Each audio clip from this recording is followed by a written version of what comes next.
Hey guys, well, it is February something at this point, but I had some issues with black 4runner.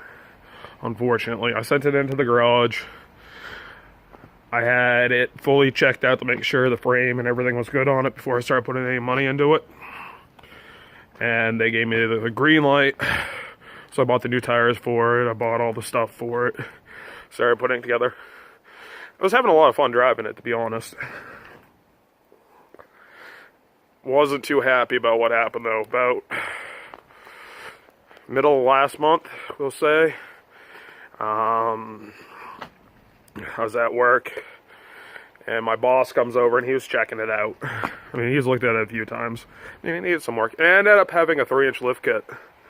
Pissed me off when I found that out. Still not sure how it was lifted, but it was definitely lifted. He looked underneath it, and sure enough, he looks one of the main spots where the like torsion bars come up to the front to hold the axle in place. Right above it was cracked. I'm like, fuck. So I drove it for a little bit longer. And it finally got to the point where it wasn't snowing. As you can tell, it's snowing again. Wasn't snowing that bad. So I crawled underneath it and started tapping on it with my knuckle. You know that hollow sound you get when you get rotted out steel? I'm like, this ain't no good. So I kept going and ended up sticking my hand up and back. There was no frame on the back half of it. So had to go. I can fix a lot of things, but I definitely can't fix a frame. I mean, I can, but New Hampshire laws are a little weird with patching frames. So I ended up posting it for sale, and I listed most of the stuff that was wrong with it. And this kid emails me, and he had one.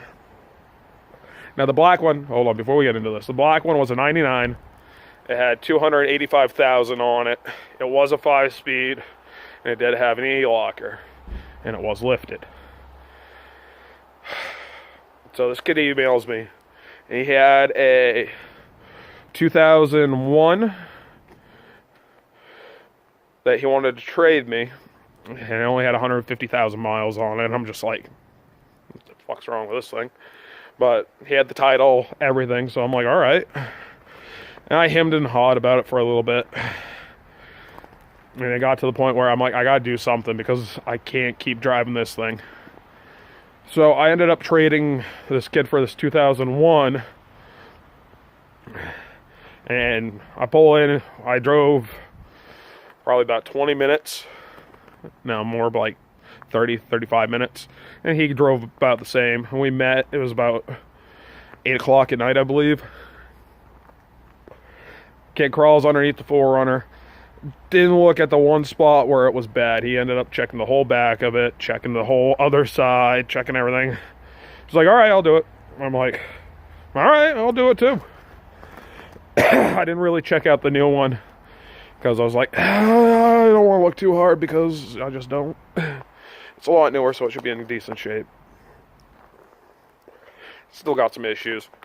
But, so I ended up trading the 99 4runner for a 2001 4runner. I went from an SR5 to a limited. It's got an exhaust leak. Same issue with the rear end, the pumpkin's leaking. Sounds like this rear end might be a little bit worse, but I got to replace it no matter what anyway, so not that big of a deal. It does have like the fucking Toyota A-Track type setup, 4-wheel drive. I'm not sure how I feel about that, and I definitely do not like the traction control. I already figured out how to bypass that. So look for some videos coming up about how to mod one of these 4runners. We got some other videos coming up. I still got to send this one into the shop because I want the frame checked out on this one. I know the rear shocks of this one are gone. The front shocks and the other one were gone.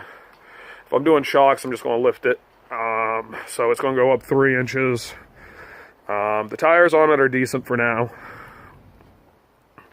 But, so yeah. And this one already passed inspection. I don't know if you can see that or not. Yeah, there we go. Already passed inspection. So I know it's already in better shape. The other one hadn't passed inspection since 2014. But, so this is going to be a bigger project than we were originally going to do. Because now I got to lift one. Some of the stuff I'm not going to do because it is snowing like a motherfucker. And I can't. I can, but I can't. Because I can't get it in the garage because there's too many motorcycles in the garage. My jack don't work no more. I gotta buy a new jack. I bought a giant jack when I had the dually to work on the dually. Downfall is I left it sitting on the jack for about 3 months. And slowly but surely that jack started giving up.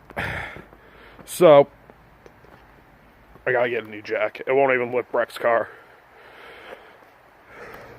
But, so we're gonna have, this is a project now, hopefully. Like I said, I gotta send it in and have the frame checked. I've looked at it a few times, it looks pretty decent. I know the skid plates and stuff need to get replaced on this one where the other one didn't. But it's really not that big of a deal. Some of the mods that will be coming are probably the, wow, I gotta think. Probably gonna change the bumper out. Put the off-road style bumper on it. Gonna do the off-road rear bumper, probably some rock slides. It's gonna have the 3-inch lift, snorkel. I might even do a body lift. I don't know yet. I haven't quite decided. It all depends how good it is. The interior is really clean, but so this is going to be the project for now. Like I said, it's not too bad. It's pretty clean, all in all. We are going to have some, hopefully, this summer and spring, some four-wheeling videos coming up with my buddy Keith. I'll put a link down in the description to his YouTube channel. He just actually started up a new channel. I think it's Nascent Adventures or something like that. Sorry, Keith. My memory's fried. But we're going to be doing a lot of stuff. He's doing some, he's got a nice Jeep Wrangler he's building up. He's doing some videos on that. Then he's got videos with the kids and stuff and hiking. So, go check out his channel. Subscribe. He's looking for new subscribers. YouTube pretty much screwed all of us. As you can tell, my language is changing back to how it used to be because I'm not going to make no money no more. And you need to have so many subscribers to watch your videos. And so many hours watched. And a lot of my videos are DIY stuff. So the only time you're going to look for those videos are if you're looking to fix the same issue that I already had. So therefore, I don't have that many subscribers. I mean, I have a good amount of subscribers. They've gone up quite a bit. Quite a bit. But I'm not going to get anywhere near that. I have a full-time job. I can't just sit and make YouTube videos all day. And I can't do a daily vlog because here's my daily vlog, as you guys have seen. Hey guys, it's 6 in the morning. It's early.